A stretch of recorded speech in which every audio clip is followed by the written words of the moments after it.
Welcome back, YouTube pipe smokers. This is the Spurgeon Piper Wilson with you. Today and this week, what I plan on having out a couple of videos. Today, instead of doing a tobacco review, I'm kind of switching gears, and I'm going to first have out a pipe smoking 101 video. Um, as I keep seeing issues for some with who are getting into the pipe smoking hobby or interested in it, or maybe they're going from cigars to pipes. The recurring issue is keeping your pipe lit. So I kind of covered this a little bit in a video I did a while back on reasons why you stopped smoking a pipe. But I want to kind of go a little bit further into detail on maybe issues you're having with keeping your pipe lit, or if you're about to get started, what you need to be cautious of. I think for most, this is what keeps folks from enjoying the pipe smoking hobby, and it eventually leads a lot of them to leaving it behind because it's too frustrating. And so this is kind of a covers two things. One is packing your pipe, and two is the moisture level of your tobacco.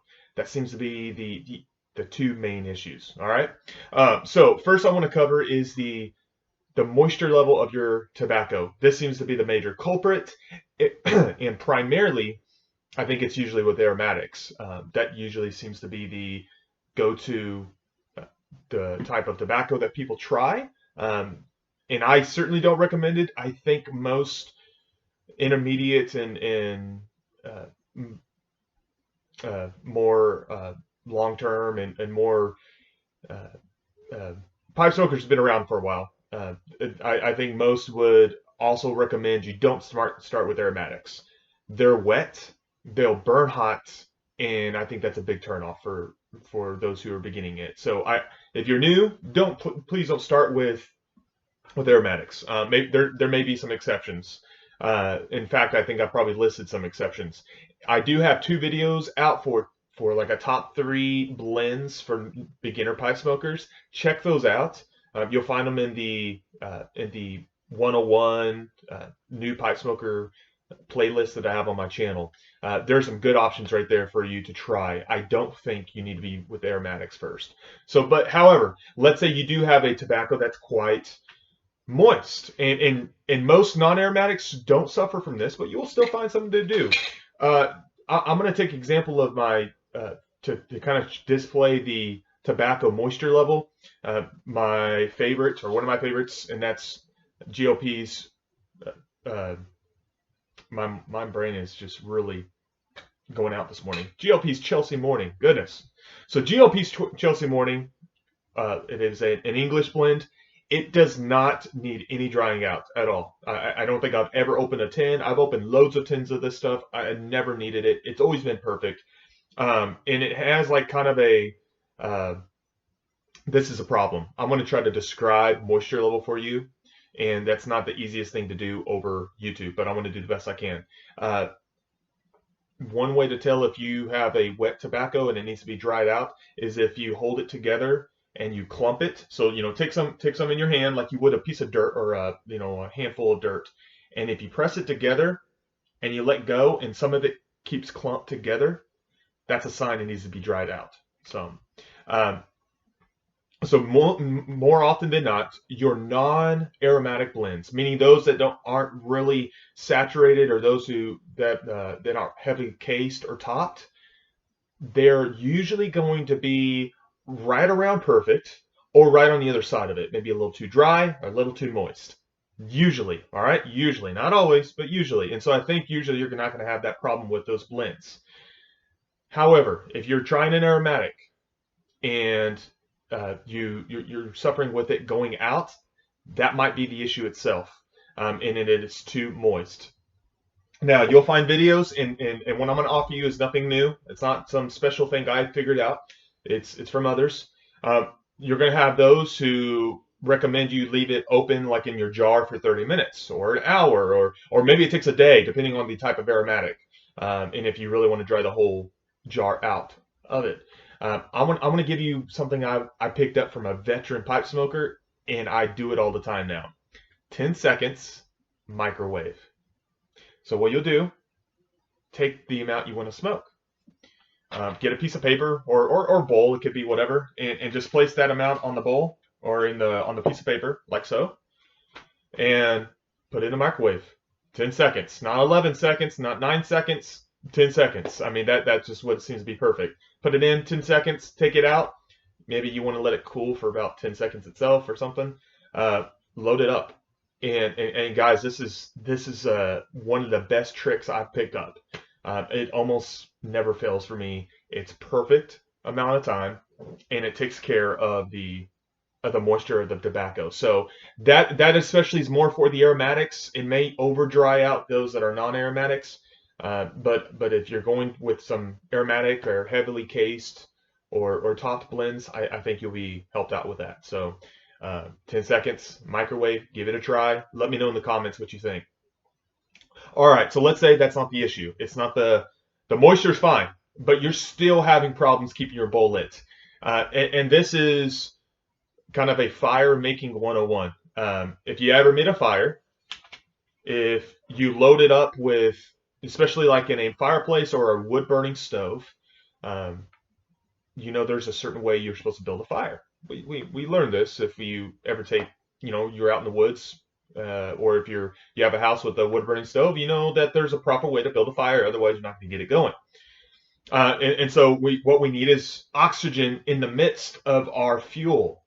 So we need a burning source, or we need fuel, we need a heat source, and we need oxygen. What happens a lot of times for folks who are having issues keeping their bowl lit is oxygen. And getting more specific than that, they are overpacking more often than not. They're packing quite a bit in. You're not getting a full oxygen through your bowl, and it's not going to stay lit. So there's many ways to load a pipe. This is probably one of the most standard ways. It's what I usually do, and I've done it long enough now that I don't even think about it. It's just kind of a natural reaction. So I'm talking here about ribbon cuts. When it comes to flakes, when it comes to plugs, when it comes to crumble cakes, you're going to do this a little differently, okay? So I'm going to use my Westminster Chelsea Morning, excuse me. I'm going to use my Chelsea Morning here as an example. So I have the blend here, ribbon cut. So I'm first just going to gravity feed this bowl. So I'm kind of just, you'll see, I probably need to get a little closer to you. You see it's just filled up right there. Now I'm going to tap it. I'm going to let it kind of fill in. Again, just gravity feed. I'm not pushing anything down yet. See it filled in. So I'm going to top it off once again. Once again, tap the side. Some's going to fall out. The rest of it's going to kind of stay in. Now, it's almost filled to the top, and that was just gravity feed. So here, you may want to use your finger or use some sort of tamper. You're going to press down as hard as think of a little marshmallow, the ones you put in your hot cocoa. Think about pressing that marshmallow down and squishing it. You don't need a lot of force, and that's what you want to keep in mind with tamping your first time down the tobacco. You don't need a lot of force, maybe as hard as pushing down a marshmallow, and that's the extent. I didn't press down too hard. And as you can see, it made a little bit more room maybe. I don't know if you can tell that. But you're not pressing hard down the first tamp. One person describes it, or some have described it as mama bear, baby bear. No, excuse me, I'm getting that mixed up. Baby bear, mama bear, papa bear. So baby bear would press it down just a certain extent. Then mama bear, which will be our next load. We're going to load it up same time or same way. You might tap the side just a little bit, but it's not going to go down that much. As so. Then I'm going to press down a bit harder, mama bear, if you will. So it's going to be a little bit more force. I'm going to use a little bit more pressure. And there we are there. So it's kind of filling up 2/3 of the way right now. All right. So then we get to papa bear. So there we fill one more time. You're going to get over the bowl on the plateau, as you can see. And then either with your finger, if you really need to get in the habit of kind of gauging the strength you press, or with your tamper, you're going to press down a little harder. And right there, my tobacco's right under the top of the bowl, right under it. In fact, you can maybe, if you really wanted to just get specific, you could put a little bit more on there, but I don't typically. So there you have it. Now, this is a pretty solid bowl fill. You're going to be able to get a good draw through, a good oxygen throughout your fuel source. So that's going to help itself. And then also on top of this, as kind of like a third thing to mention, and I've covered it in a video, is your breathing method. And using the breath method, where you're mostly not puffing like a cigar, and for you cigar guys, this is something you're going to have to get through. But you're not smoking like a cigarette or cigar. You're mostly going to be benefited by breathing mostly through the nostrils, keeping your mouth closed, and exhaling and inhaling through the pipe. And so that's going to keep your tobacco burning continuously, but coolly. If you puff it a lot, you're going to heat it up. You're going to heat your bowl up. You're going to lose flavor. And you're also going to be prone to letting it go out, because then you're going to get it too hot and you're like, well, now I got to let it sit. And then you let it sit and the ember goes out. You're controlling the ember. So you're getting a steady oxygen flow through the breath method. So I hope that makes sense. I hope that's beneficial for you. This is just a continual issue for new guys. I'm not saying anything special here. Many have covered it in YouTube videos, but some of you have just first discovered my videos. And so I want to go ahead and give this information to you guys. And I hope this helps. But let me know in the comments if you have questions, and I will try to guide you through it as best as possible. So guys, I hope you have a great rest of your week. I'll be back in maybe around Friday with a tobacco review.